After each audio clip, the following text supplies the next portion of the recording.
Hey everybody, really tough NBA Finals game. If you are a Brooklyn Nets fan, if you are a fan of the Milwaukee Bucks, NBA Finals game. Hey, I just say one thing: congratulations to you, because you were alive, then seemingly dead, then alive again, then seemingly dead, then alive again, and then dancing. But I have to remark that Kevin Durant, first of all, I still can't get over the idea that he didn't hit that as a three. And the reason for the crowd reaction and my reaction was everybody in the building. I think everybody in the world thought he hit a three. And they somehow didn't count it. And it seemed like to me for the entire game, they were trying to figure out a way to give the game to the Bucks because Milwaukee would walk, was never called. Palm, never called. Foul, reach in, grab, never called. It was the most outrageous display of basketball larceny I've ever seen in my entire life. And I can think of one other contest, but I have to go all the way back to the Celtics when it seemed like they get calls that they shouldn't get during their championship runs when I was growing up. And I was rooting for the Lakers. The Warriors were rooting for, but they weren't, the Warriors of Klay Thompson and Steph Curry and Draymond Green and Andre Iguodala and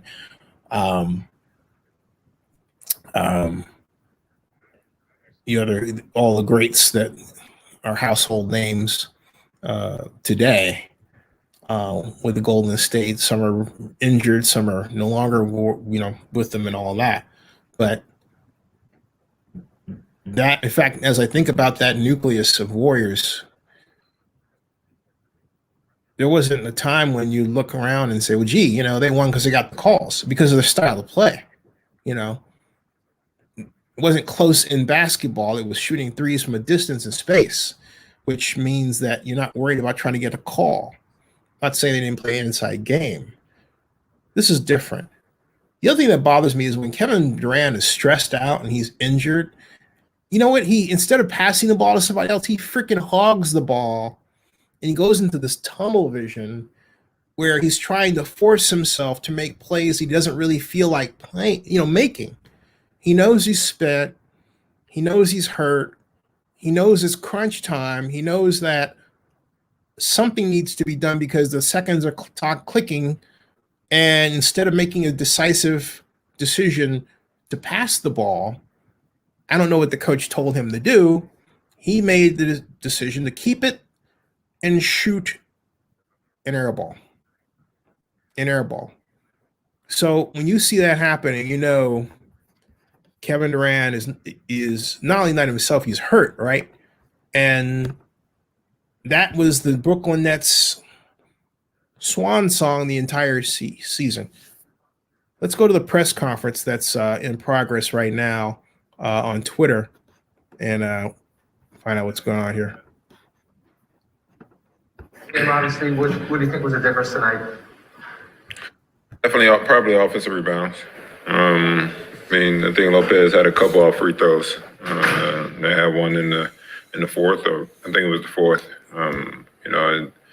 It was crucial. They killed us on that old glass, and that I think that gave him a lot of confidence, especially heading into overtime. Malika Andrews, ESPN. Jeff, I know it's immediate, but at what point do you shift your mind to starting to think about, do you want to come back to Brooklyn? What's next for you when you make that shift? I don't know. First, I just take a couple of days, with my, family, get healthy. And then when the time comes, we had a conversation. Everybody know how much I love to hear. I love the people here. The fans amazing. The personnel on his team, coaches, trainers, everybody know how much I love them individually and, my time here. So, when that time comes, we'll have that conversation. But, right now, my mental is just, getting this rest and, getting healthy. Bruce Beck, NBC New York. Jeff, the team dealt with adversity throughout the year, injuries a lot here, obviously in the playoffs. How proud are you of this group? Very proud, man. Very proud. The way, we never made excuses. We never, looked for an out. We came to work each day. We gave it all we had. Yep. We came up short. We lost to a good team, in Milwaukee Bucks. But the heart that we showed, man, from the start of the season to now, everybody played a major role in the success of our team, getting us to this point. You talk about all the injuries, guys missing time. We were still at the end of the season fighting for first, one game back, put ourselves in a great position, in these playoffs, man. And, everybody did their job. Everybody was a part of the success. And, I'm super proud of the guys on this team, our coaching staff, our trainers. Everybody, man, it was definitely a team family affair when you talk about the way we handle business this season. Christian Winfield with the New York Daily News. Hey, Jeff. Obviously, everybody's talking about injuries. So from your perspective, one, just what's the difference in playing with James Harden when he's kind of half speed and he's not at full strength? Like, how does that change what you guys want to do? And two, when Kyrie goes down, and what was that game 4 with that pretty severe ankle sprain, did you guys feel like that was a pretty drastic hit to you guys' chances at winning the series? When James is injured, especially with the hamstring that he's been dealing with now for a long time, it was tough, especially I know for him as a competitor, not being at full strength, not being able to be himself. But James went out there. He fought through it. He played, one leg pretty much, and he almost led us to a victory tonight. I know for him, I'm not going to speak for him, but I know as a friend, as somebody who's been there by his side for the last couple of years, he wanted to be out there full strength. He wanted to give it his all, and he was down, man. It hurt him to not be available for the games that he missed.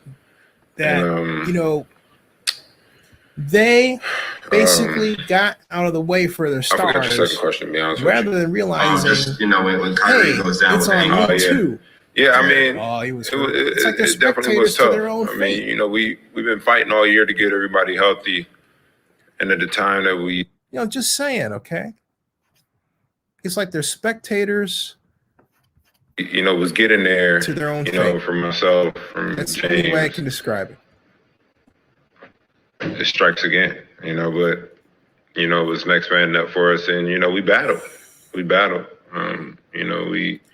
We knew we still had a chance, and we had to go out there and scrap and go out there and fight, and it just they lost the game. Hurts, they should have won. But it's not an excuse. It's just they lost tough the to game. see guys go down. They should have won. Last question, Tom Dowd with BrooklynNets.com. We're all waiting for KD. Yeah, to go back a long way with KD, how can you kind of describe his performance, tonight and throughout the series? Simply amazing. Yep. And he put us on his back.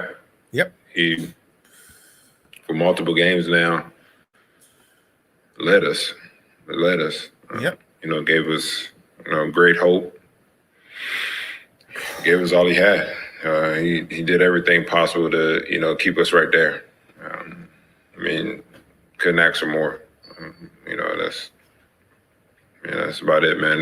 That guy's special, on and off the court. That's my brother for life. So, I'm glad I had a chance to, go out there and fight with him on that court and battle with him. I hate the way it ended, but I love watching, him again go to work. That's my brother. So, it was fun. Thank you, Jeff. All right. Yeah, have a good one. Yeah, I appreciate it. Well, I think you heard me ask Chris, so you know what's coming.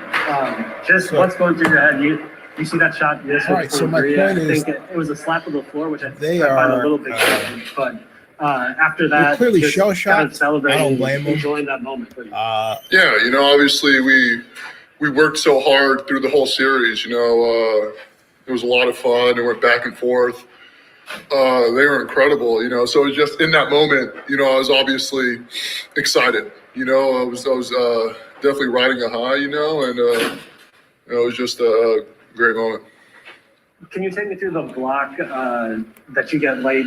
Kind of from the backside, it was a little bit strange for you because typically you're waiting at the rim and you kind of came from the backside. Yeah, obviously I saw that we got Katie to go downhill. Obviously we didn't want to give any easy threes for him, so we wanted to get him inside the 3-point line, and our team did a very good job of that for the most part. And so I just tried to be behind him and protect him all night as much as I could. And so I just tried to read the play, and our guy did a great job of kind of getting him downhill, funneling into the basket where I could just make an easy play. I know this might be painful to talk about, but I guess with the shot clock at the end of regulation, was that just something that slipped your mind? And then I guess the fact that you guys win that game, Bud said it almost motivated you guys to really get this one to kind of save it. Yeah, honestly, I made a mistake. I wasn't aware. I knew there was 8 seconds on the game clock. I had no idea there was still a shot clock, and I made that mistake. It's what it was, and so after that happened, I just took it upon myself, and I told my teammates, I made a mistake, but let's go get this. I'm going to fix this. We're going to fix this, and so. I want to say something about not re-signing Kevin Durant. It was definitely sad. It was definitely something that signaled the downhill of the Warriors. It was definitely also a moment in Warriors history that indicated to me, that the Warriors had stopped relying on analytics and scheme and over-relied on superstars. And it's like they said to me by action, we've got no answer beyond what Steve Kerr came up with initially. So we're just going to hunt after stars and, this guy went down and, he worked too hard and, we worked him too hard and, okay. And after that, kabloo. Okay. So let's go back to the press conference. I just want to get that in there. All right. 1 second.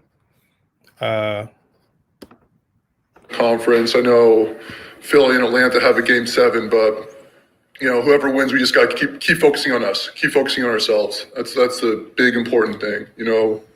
Whatever happens with other teams, we got to come out and play like we can play every night. What was your view, I guess, of Kevin's shot and the way Tuck tried to, and then what was the feel then to know he did that, but yet also to recollect and to get it, knowing you have 5 more minutes? Yeah, I mean, he's such an amazing player. Yep. That's, one thing I just told him after the game, I was like, God, it was incredible watching this series. Just such a huge fan of his game. He's so good at getting to his spots, and making big plays. He's just so talented. And so that's I have such a great appreciation for Tuck, because Tuck goes out there and makes things as hard as possible for him. And, he was such a huge pickup at the deadline. He absolutely knows his role. He comes out every single game, puts his heart on the line, plays as hard as he can, and goes out there and just does his job. And he knew his role this series, and he did it as best as anyone in the world could humanly possibly do. He's just so phenomenal, and I'll tip my hat to him literally right now, because he was so huge for us. Siriselli with the Ringer. Hey, Brooke, congrats on the win here. I was wondering if you could kind of take me through that last play where KD missed. I was wondering if, just the evident fatigue that he had was something that you guys talked about, and if that's the kind of thing that gave you guys, I don't know, just a little bit more pride or confidence in the defensive game plan. With him, it's he lets go of the ball, and I think everyone was following the track of that ball, because you always feel like it's going to go in with him. But again, we did a great job defensively. Tuck did his work, Drew did his work, Yoss did his work, Chris was phenomenal on Katie and on everyone else. But it definitely was part of our game plan to just make them work as much as possible each possession. And we knew it would pile up on him. We knew that having to be the guy, having to work to get his shots off, that just would accumulate through 7 games, and that fatigue would be there just enough. One more to Christos in Greece. Hey, Brooke. Yanni said before that the job is not done. And now you are 4 wins away from the NBA Finals. What is the mindset in the team, and how important is to build on that effort and that victory? Yeah, we still want to keep getting better. Like I said, we know what our goal is. And, we just got to keep our tunnel vision, keep our focus, and keep going one game at a time. We want to go the same way into the series regardless of who we're playing. Just going to keep focusing on us, which ways we can get better as a team offensively, defensively. We'll watch a lot of film because it's all on us at the end of the day. All right, thanks, bro. Thanks, guys. Tough question for you, but, just how are you feeling now with the season coming to an end and considering the way you shot in the last 4 or so games? Do you feel any type of way, or does it motivate you at all to go forward next year? Obviously I'm disappointed. I wish that, I played better. I think, there's a lot of things where, you can go back, be a tough critic on yourself, judgmental, but at the same time, Right. You got to bring more to the table than just one thing. Overall, yeah, I wish I would have, shot more efficiently, help alleviate some of the pressure that other guys were facing. But this is sort of the situation that we're in. And, frankly, had I played better, we probably might be in a little bit of a different spot. So it's definitely going to be a motivating factor for me in this offseason going forward, just because, like a lot of us were just talking about in the locker room, this thing is far from over for us. Ryan Lewis with the New York Post.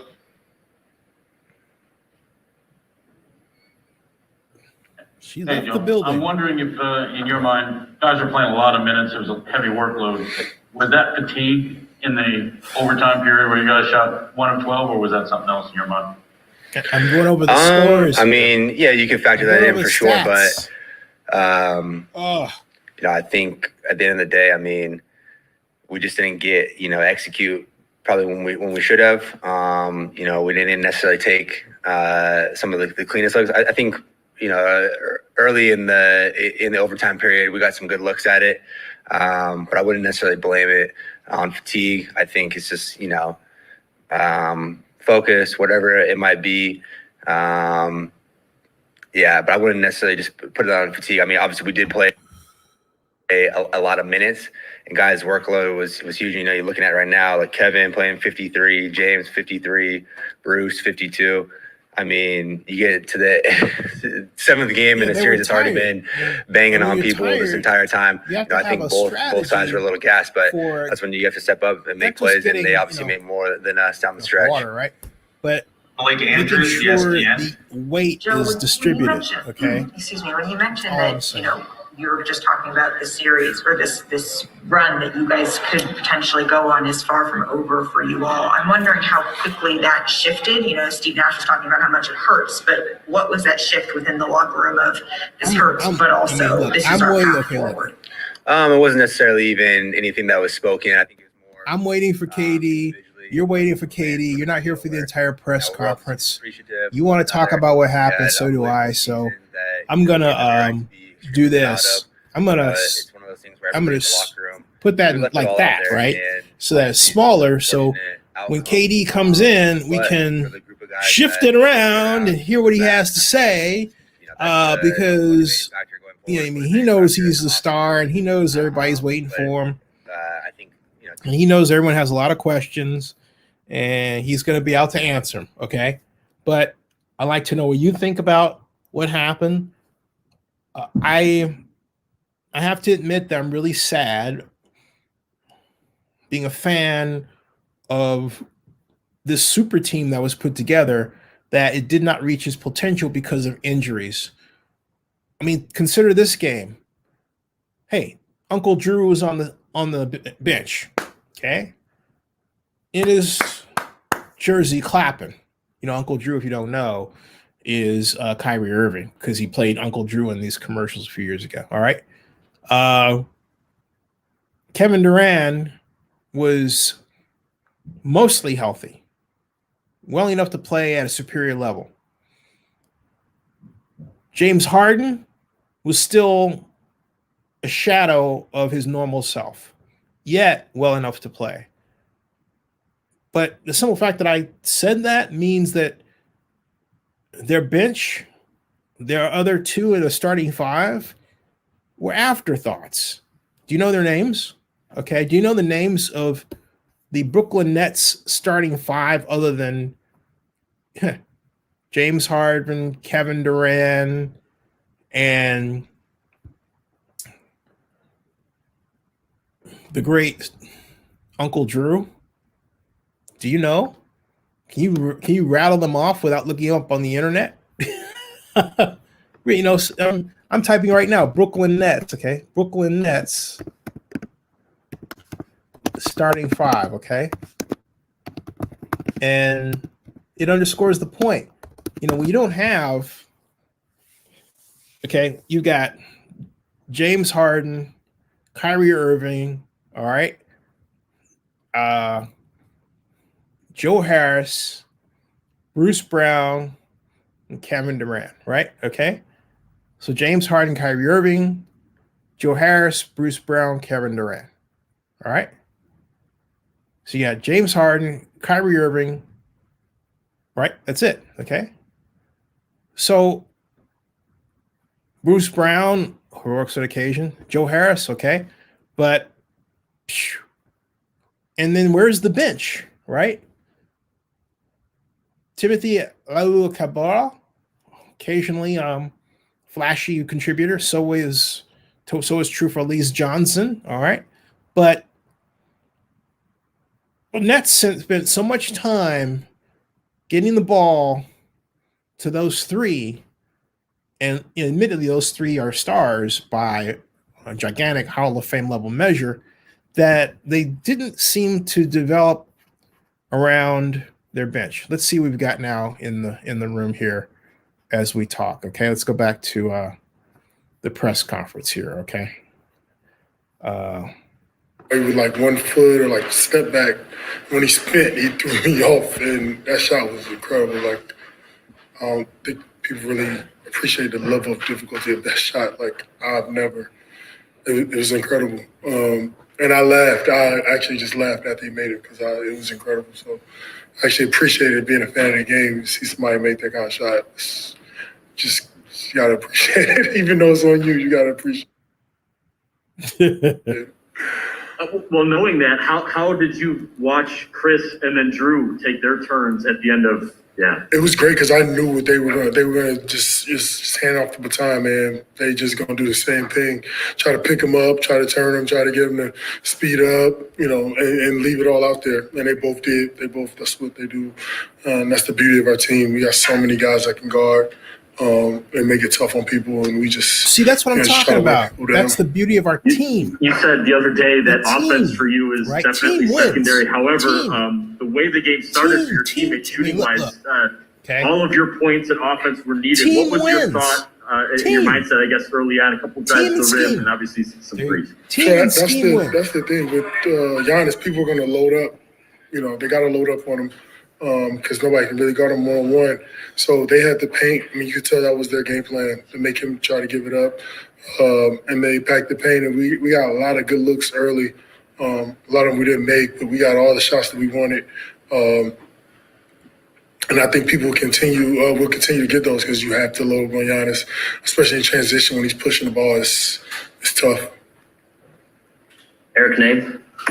I guess with that idea in mind, Giannis was telling us that no matter how many passes he makes, like, the wall's still going to beat it. He knows it ain't going anywhere. what did you think of his ability to finish through it late in the game to get to his spots, even with all that contact? That's the amazing thing.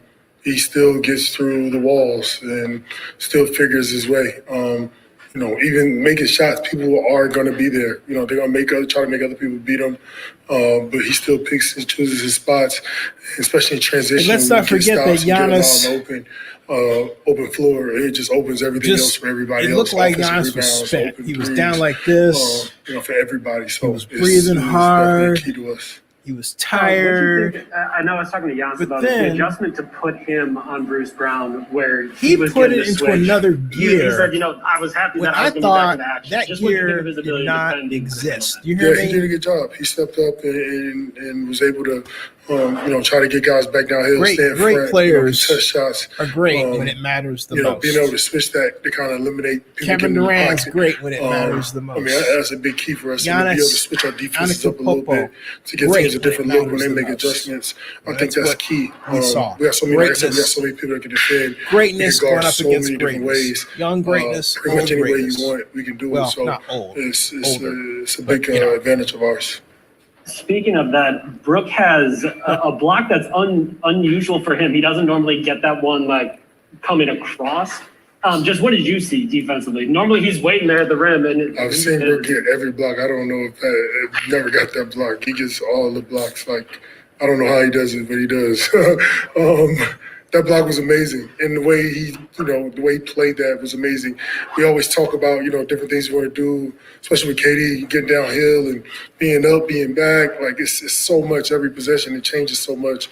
He just made a great read and got Kevin a great Durant block. is so great that you have to have the Kevin Durant rules. That's what they're saying. What was this they can go downhill. Got for strategy. you? For a lot of these dudes on this team, they were in the Eastern Conference Finals 2 years ago, but Kevin's everyone got kind to of saw be you as the piece shell that shocked. could get them there, that could give them the extra toughness. Just what does it mean for you to be I'm able to not Eric have Rader this says, hey, huge Zenny, role? super teams don't win the first time together.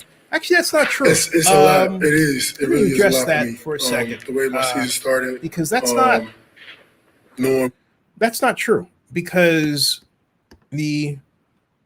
look at what LeBron did with Miami in 2010. He assembled Chris Paul, Dwayne Wade. They went to Miami. They won a championship. Cut and dried.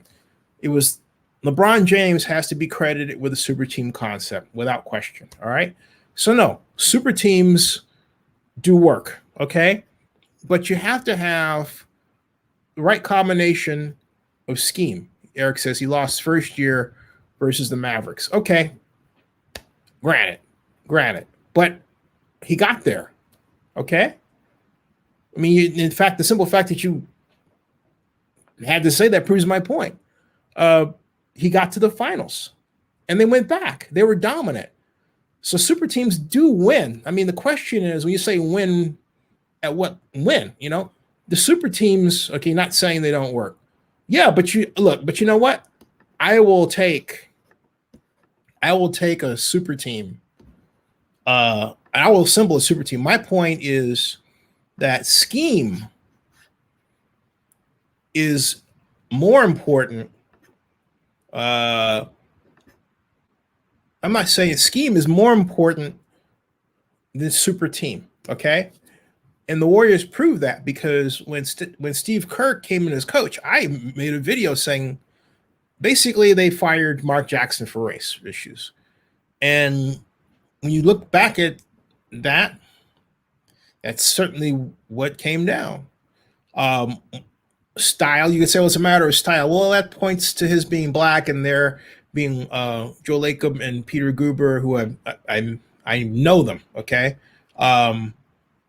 And I've interviewed them. In fact, you can see the interview here at Zenny62 on YouTube from 2012. But I mean, I don't know them, but I know them well enough to interview them and talk to them and, have a conversation about stuff. But point is, Mark Jackson was not their flavor. And Mark was not the kind of analytics guy they were looking for. Okay. So I think that,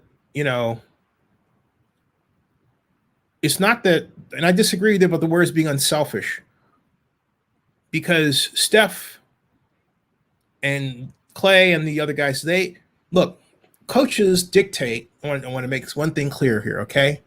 Coaches dictate what players do. Stop talking about players as if they draw up the plays. Coaches dictate what players do. Kevin Durant doesn't get to be put in the position that he is in without Steve Kerr saying, not Steve Kerr, excuse me, but Steve Kerr, not Steve Kerr, but Steve Nash saying, hey, you know what? Boom. Steve, he's saying that, okay, unselfish. That Steve Nash put them into that position. Similarly, and that's why I was getting on the way Steve Kerr handled Kevin Durant, is they forgot their scheme and they let him have it because he's so amazingly talented. So it's not that, get that out of your idea, that unselfish stuff, because it sounds kind of like, it sounds a little weird, okay? It's kind of like, it's not a matter of selfish. There's some people who are so good that if you don't let them play, there's something wrong with you, right? Get that out of your head.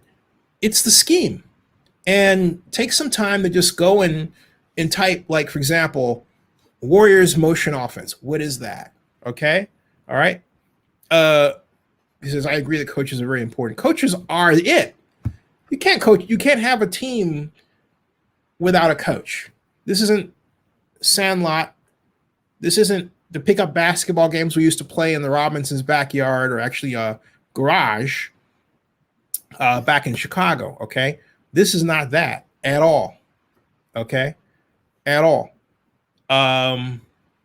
It's just not that. You know, it's just not, this is not that. Boom. Not that, okay? So I believe we must have missed Giannis and Kevin Durant, so I'll be the speaker from here on out. But Kev Cole says, I always believed, and I'm saying that's very important to learn scheme. It's not chemistry, all right? You're trying to find every reason to hold on to a point of view that points to a certain way of looking at people by color, okay? All these guys a certain way, or they're unselfish and all this. Get that out of your head, all right? Just surgically remove it from your brain and get to know this, because it's vitally important to understand the strategy of basketball. For example, if I go and I type Warriors motion offense, okay? Like this, all right? And I click enter, and this is what I get when I type Warriors motion offense. And I want everybody to see it right now, because there's too much of this approach that I have to say is anti-intellectual. People need to think about basketball and think about what happens in front of them. The motion offense has dominated the NBA for 5 years running. I don't like this presentation, but I'm going to go with it for a second. The offense filled with constant ball and player movement has confused teams since 2014 when head coach Steve Kerr was hired. Despite success, former Warrior Kevin Durant believes that offense and the Warriors have ran their time. That's interesting, all right? And it says Curry defends Warriors motion offense in wake of Kevin Durant's comments, all right? And that's why he left, because people were this is what it is, all right? This is the Warriors motion offense. And if you're going to understand what they're talking about, look at these plays and look at what they all ask the Warriors to do. Like this one in particular, where I have plays of the week, okay? That Fast Model Sports has, where you can see the Warriors are playing the 3 line, okay? And I want you to see what this looks like from Fast Model Sports out right here. This is really cool stuff, okay? This is really cool stuff. Plays of the week. But let's scroll down here. All right. This is the Warriors elbow play. But look at its design. Look at how it hugs the 3 line, and look at where the traps are. They're trapping on the outside. And look at how the players are asked to move. And 1 passes to 5, who reverses to 3. Smaller lineup with Draymond Green at the 4. Hand signals, punching elbow. All right. In horns, 1 passes to 5. Then he comes around, and basically 4 and 1 really combine for a kind of what could be an alley-oop, all right, or a trap, okay? And then look, you got 2. Look at this. This is classic. See this? You have 3 and 2 on the outside. Excuse me. You have 3 and 2 on the outside here in the play, okay? See that? 3 and 2 are on the outside in the play. What that means is that you've got guys stationed at both ends of the corners waiting for you as a defender to leave either one of them alone so that they can get the shot and they hit the 3. How many times have you seen other teams? I mean, think about this, right? How many times have you seen other teams do that? So you say unselfish. What did I just show you? I showed you the anatomy of unselfishness. That's the blood of it. That is the anatomy of unselfishness. You see what I'm getting at, Eric? That is planned. It's not that someone culturally comes in and all that. The plays determine the culture. The plays determine the culture. Again, the plays in basketball determine the culture. So it's not, I mean, all right. And so, all right, that's right. Yep, Steve Kerr designed. Steve Kerr designed this. Steve Nash was headed towards something like this, but he had over-reliance on stars. I think what Nash was trying to do was mate what Steve did with some of the Warriors' motion offense, not all of it.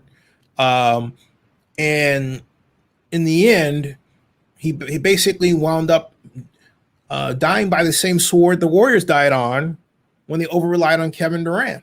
Now, what I want to do is I want to go back and see what this comment was. He says, top it off with steps. Right, but that's strange. But see, here's the thing. That's, again, coaching. Steph Curry has been with the Warriors since 2011, but it wasn't until 2015 and the emergence of Steve Kerr as a coach with those designs that Steph Curry really let loose. I'm not saying he wasn't a great player because the previous year, the Warriors went to the playoffs, just didn't win. But it took a different approach that no one saw coming, frankly. Because when I mean no one saw coming, no one knew they were going to be that successful. The Warriors out of the gate started winning.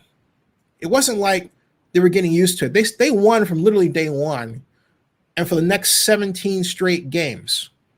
All right? I mean, everyone around the Bay Area is like, what the heck, all right, is going on here?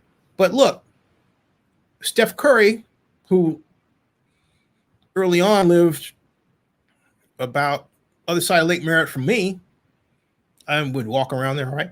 Became a star because of that system. He was getting to be to star status, but he wasn't quite there. Steve Kerr put him into next level star status with that system. And it favored people, emphasized long distance shooting, which means you have to practice it, which means you have to practice the technique, which means you have to put in the time, okay? You can put in your time on defense, you can put in your time on close range jump shots, you can put your time on various other maneuvers in basketball, but they worked to make the 3 as standard as drinking water. Okay? That's what they did. And again, the coach sets that culture. Okay?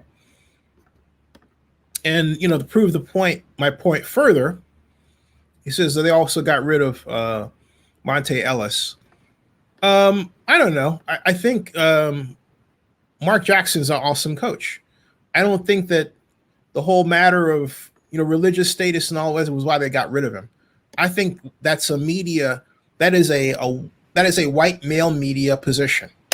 All right, and when I say that, I'm being race conscious because there is a good side, all right, to understanding where people come from based on their background. Too often we refer to the media as if it's this sort of machine, which at some point in the future it will be, churning out this copy. But the reality is the media is presented by people who have different value structures. And you need to understand that to know why certain people do what they do, because they're not going to tell you. Sometimes they don't even know it, okay? But this is where we are in our society. That is important to someone. Also, think about it, Kev. It's something you know about, right? Something you know about, okay? And the bottom line is whatever the reasons Mark and the Warriors didn't work out, the number one reason is he didn't win the way they wanted to. And I believe that when Joe Lacob took over the team, I think what happened was I think it was more an analytics issue. And there's some coaches who bristle at the idea of assembling your entire approach around analytics. Some people believe that if you have a guy that is just talented, that that person's an analytics buster, okay? And I've heard Joe Lacob talk. I've heard his sons talk at the Berkeley Law Symposium. I talked to Joe Lacob Jr. about system dynamics, which is a type of paradigm, a modeling paradigm for representing in a numerical fashion dynamics and, any kind of system you can think of, any social system, water system, engineering, what have you, okay? These guys think that way, and what I like about them is I think that way too, all right? So it's a different culture of thinking. You're right, Eric, that we prize because you can take the data, which is easier to get now than ever before, and have that data translate into an approach that you use on the court. All right. That's the idea. But some players feel like it takes away from their artistry. The best mating that you hope for is the design of the plays, the data, the analysis. In other words, garbage in, garbage out. You have to make sure it's instead of garbage in, garbage out, that it's great stuff in, great stuff out. Okay. And players that understand how to achieve their artistic expression within the system you build. Let me give you an example. Bill Walsh. Bill Walsh created the ball control passing offense as was marked in a 1978 paper he wrote called Controlling Football with a Passing Game, which I have. And I had the pleasure of interviewing Bill Walsh in 1994. But that's an example of what I'm talking about. There's a philosophy in that playbook about throwing the ball short, but also with precision.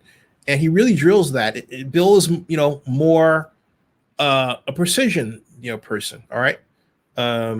He says the religious stuff is an excuse. Okay. Is a religion, but my whole point is, let me show you on that note something I've been working on. But I have worked to keep a secret until now. And I think I'm going to give you a hint of a preview of what I'm working on that I'm about done with. And at this point, I think ready to share. Okay. Not all of it, just to give you a hint at what I am after. All right. What I'm about to show you here, and I will show you now, is called the Eagle offense in football. So you would say the what? Well, I'm going to show you. This is the Eagle offense. I've worked on it now for almost a year, and it's time to share it. This is the Eagle offense. There. Okay, you would say, what is this?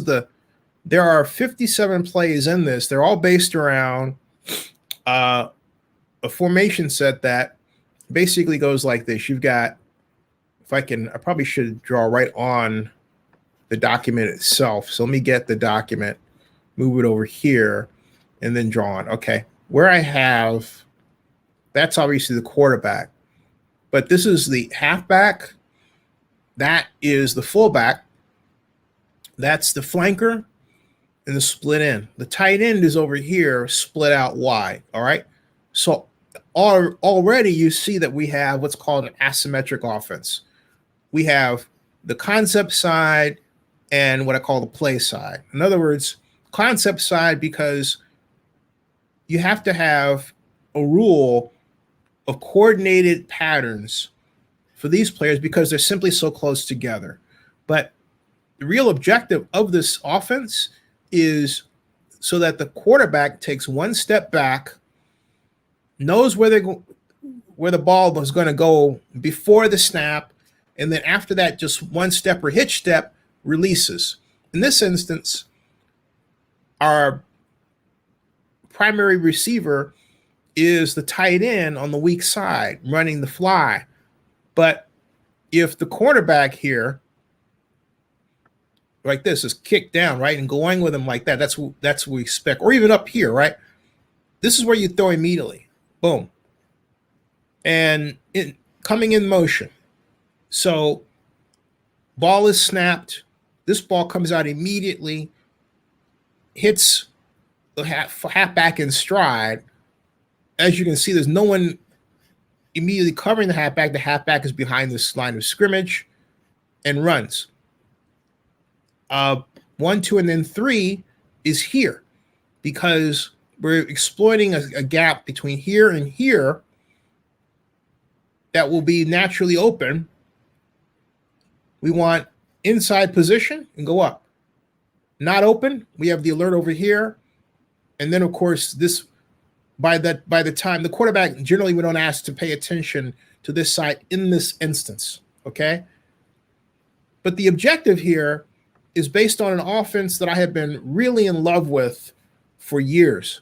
It's the 2007 New England Patriots offense that was based on a trip that New England Patriots offensive coordinator Josh McDaniels took to Florida when Urban Meyer was coaching, and he took elements of that spread offense, brought it back to New England, and what they produced in 2007 was the instrument that allowed the Patriots to nearly run the table that year, ending in the Super Bowl that I attended, and where the New York Giants won on the final drive with Plaxico Burress catching the touchdown in the end zone. In fact, I actually have that video. I'll show it to you in a second, all right?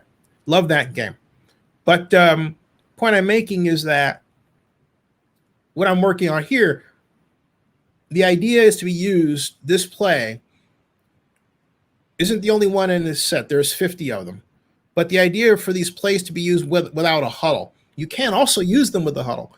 And each one, if you take a look at it, it actually has a nomenclature that I've developed.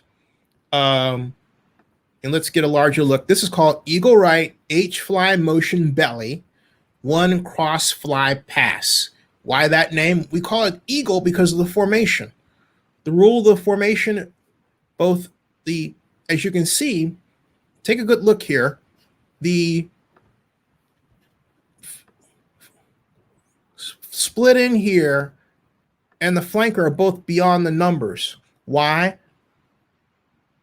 This comes from the Warriors. Remember that offense that I showed you where they had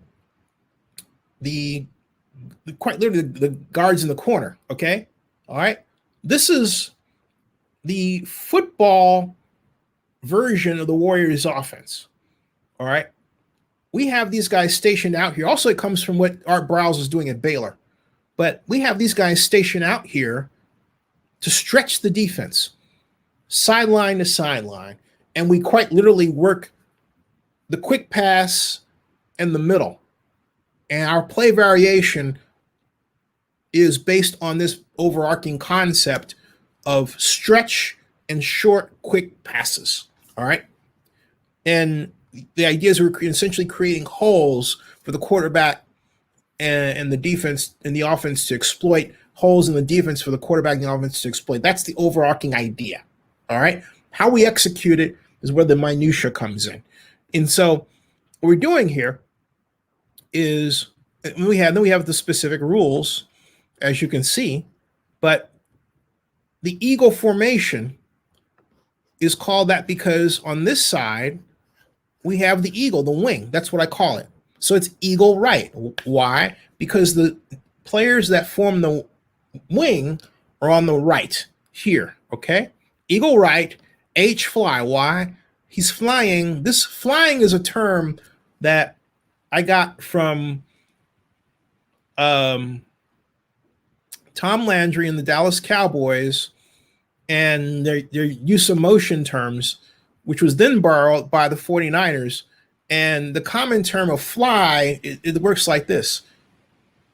A fly motion means you're going from motion from strong side to weak side. You're flying in that direction. So fly, okay? There are a number of different nomenclatures. A lot of teams have different meanings for this, but I call it fly motion, okay? And H fly motion belly. Why? See how this is pattern and shape? I call it the belly. So H fly motion belly. Number one, this is play number one in the series, cross fly pass. Why? Because the flanker goes first, crosses over the fullback, who goes into, I think, this play, and this seam is the most dangerous you'll ever see. I use it for backside throw because I want to take the defense's focus away from it. But believe me, I have plays to exploit this, okay? This is the stretch, all right? And as a rule, from a personnel standpoint, our tight end, if I'm the Atlanta Falcons and I have Kyle Pitts, I'm going to work number one like nobody's business, all right? Nobody's business. And I want ideally a guy like Kenyon Drake here at halfback who can also is also so fast. You have to pick you're quite literally picking your poison. And this offense allows us to get the ball to these amazingly fast players fast. Okay, that's the idea here. I've worked on this for some time, and the idea here is it's both complexity and simplicity. Okay, you don't want people thinking you want people to think, but not too much. You want them to understand their roles and be able to adjust the offense, okay? That's what we're talking about here. And so again, but this again communicates a philosophy, all right? And the Patriots offense was so devastating. What I loved about it was the cacophony of short passes that were really hard to defense that Tom Brady was throwing at the direction of Josh McDaniels and Bill Belichick in 2007. They were unstoppable. They weren't trying to throw deep. They weren't trying to take anyone's hat off. Why did they lose the Super Bowl? Because they went away from the philosophy. That's why. They didn't dance with what brought them to the Super Bowl, and so they lost. But this is, and then what I have down here, all right, other coaching points is, and other design points, okay, are here is I have my specific rules for blockers. For example, the right guard here, push block, defensive tackle, or double team the nose, but alert for the inside linebacker blitz. And the reason why I emphasize the push block is because I want my guys to get a hand on the defender as soon as the ball is snapped. I don't want them to retreat. I want them to track them, go where they have to go. The ball is not going to be in the quarterback's hands long, so we're able to destroy the stunt just by the speed at which we're getting rid of the ball. You understand what I'm saying? So we have to have the certainty of where the ball is going. I don't want my quarterback reading. I want my quarterback to react. If I want him to read, all right, I'll have him drop off back a little late, a little bit more in an entirely different play design. But what I want here is I quite literally want to form this as a dagger to the defense. All right, a consistent, sustained number of passes that feel like little stings to the defense's body on the way to a touchdown. That's the philosophy here. Because think about what that does to an opponent when they feel like these are these little short gains here and there that turn into long gains. Like this one in particular. This is our bread and butter play. All right. And we have quarterback runs as well. I've worked on that. This is one of the plays. Let me show you another. Here is call this the short out swing and pass to show you the continuation of the philosophy. Okay. Here is, excuse me while I change this slide here. And thanks for watching. We stop the screen here and then go back and then show you the short out swing version. This is this is called H up. So it's a variation, as you can see, right? There's no motion here, all right? And this is our most basic expression of our desire to use the formation as is and take advantage of its strengths. So we have number one, running the up, that's the halfback. The fullback has an option route. He gets outside coverage, he breaks inside or outside. And note, it's only, it's number two, but look carefully. It's only a 2-yard pattern. So this is designed to happen quick. You understand? This is designed to happen quick. And look at what we're doing by our patterns. We've got our outside split in and tight in again, pulling the defense apart. And then we've got on the inside, we have this flanker running this version of the belly, okay, designed so that when the flanker gets past the numbers and he turns up. Number three, the split in will be out bellied here. By the time he gets here, the split in will be way up here, okay? Way up there. This can become a floater, 1, 2, and then 3. You float that for a big gain along the sidelines. So this is another expression. So my point is, and look, again, look at the coaching points of philosophy. Push block, push block, push block. This comes from the Pittsburgh Steelers under Dan Rakadovich when he was the offensive line coach. Push, push, push, push, push. Okay? All right? And we have certain rules. And there's another, because we also want our quarterback to be mobile, but that mobility is designed in. All right? Designed in. So with that in mind, what we say is we will we have short out swing pass. There's, excuse me. So you go down here. This is our sprint pass right here, okay? I think you missed that one. And that's the short out swing. Let me go back here and stop that screen and then share it. And I'm not going to go out too long around this. I know it, but I'm sharing here, right? Hold on a second. Where am I with that? There's this. Let me. Here we go. Yeah, there we go. All right. And then let me go back here. And let me say select window or screen. Motion belly, short out swing. Not getting what I want here. That's not it. And that's not it. Let me see. Here's plays of the week. Let me try something here because I'm not getting what I want. If I go back here